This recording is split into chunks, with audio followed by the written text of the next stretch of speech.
Welcome to a dinosaur movie. Here, we'll show you how these amazing animals live.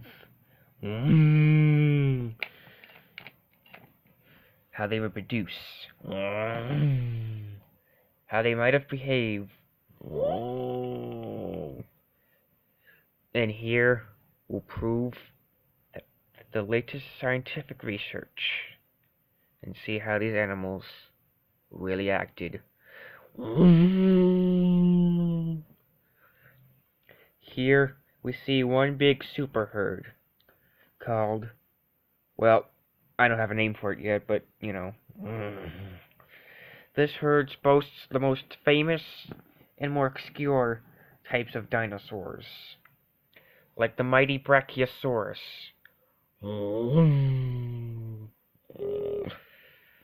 the very strange Parasaurolophus, or Parasaurolophus, I don't know. The very famous Stegosaurus, wedged right in the middle of the herd. And at the core of the center is the mighty Triceratops. Let's go look at the more obscure species of the dinosaur group, like the mighty Styracosaurus. The very weird Pachycephalosaurus.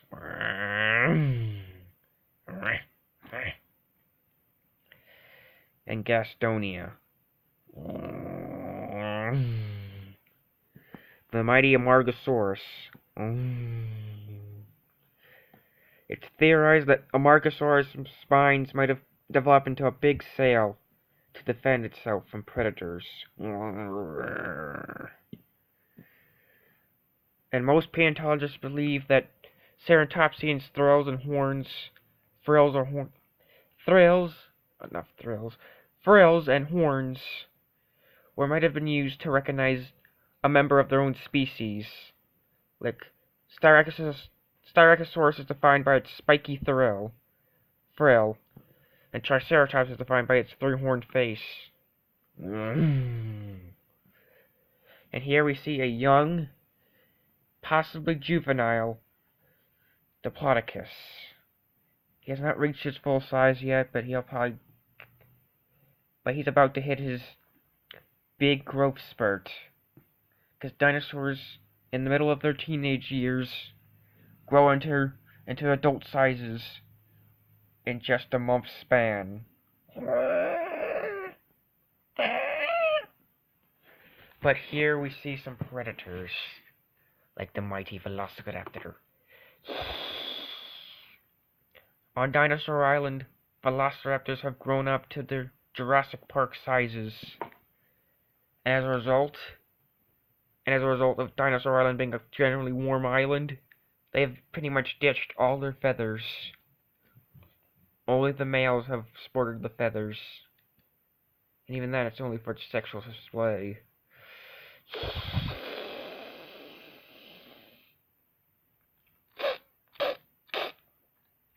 But here we see 4 members of the very big Velociraptor pack. Like the herd, they're one of the most successful animals on the island. But, like the mighty lion, the females are usually the ones that hunt. Males are usually lazy and pretty much wait for the food to get served, which means the females have to do the dirty work.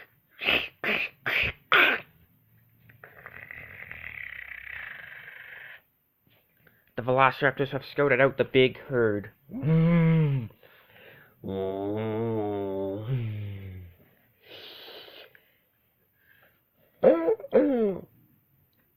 The female leader of this female quartet have signified the Velociraptors to attack. Of course, one of the herd members sees the attack and warns the other herd members. All the dinosaurs have turned to defend themselves. The Stegosaurus uses its mighty tail. The Stegosaurus uses its spiked tail to whack the Velociraptor.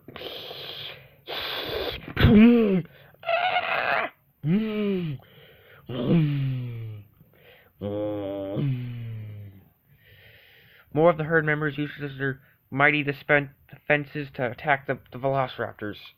The Pachycephalosaurus used its big dome head to attack. It has wrecked two of the velociraptors. The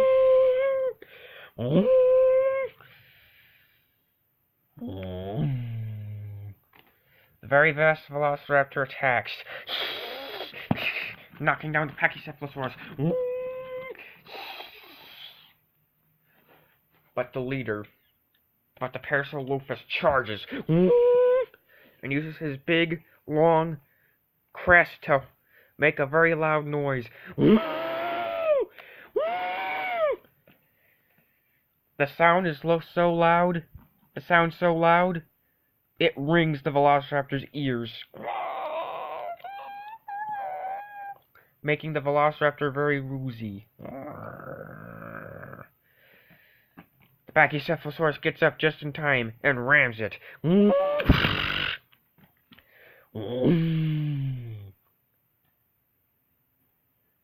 two animals have looked each other greatly and thank each other for what they have done. But unwary to the giant-ass herd is the villain of the story, a full-grown Carnotaurus.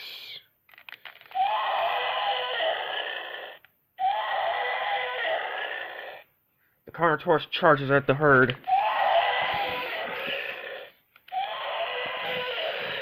It wrecks lots of the dinosaurs. It just plows through the herd like nothing.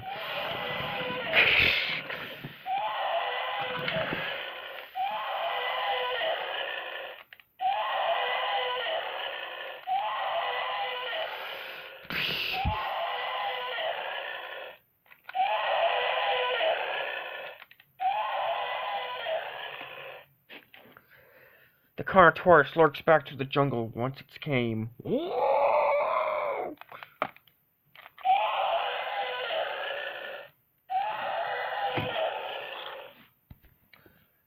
The herd is in a big wreck, but luckily for them, none of them were badly hurt. They might have been plowed down like hay bales, but most of them were just fine.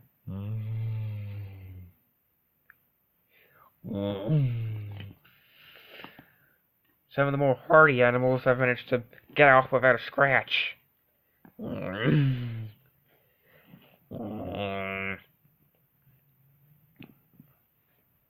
But the young Diplodocus has suffered a major wound in its lower artery.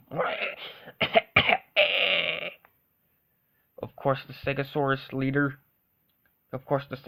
makes sure that he will survive.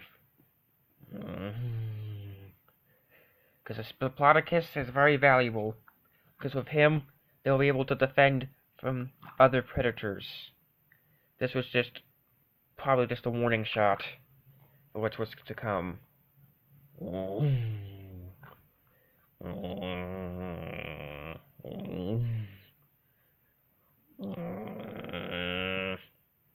Of course, there's other predators on Dinosaur Island, like Guanlong. But Guanlong is way too small to fight off a huge herd like this. Especially containing their Tyrannosaur-like trait of being alone. So it just snarls at the herd.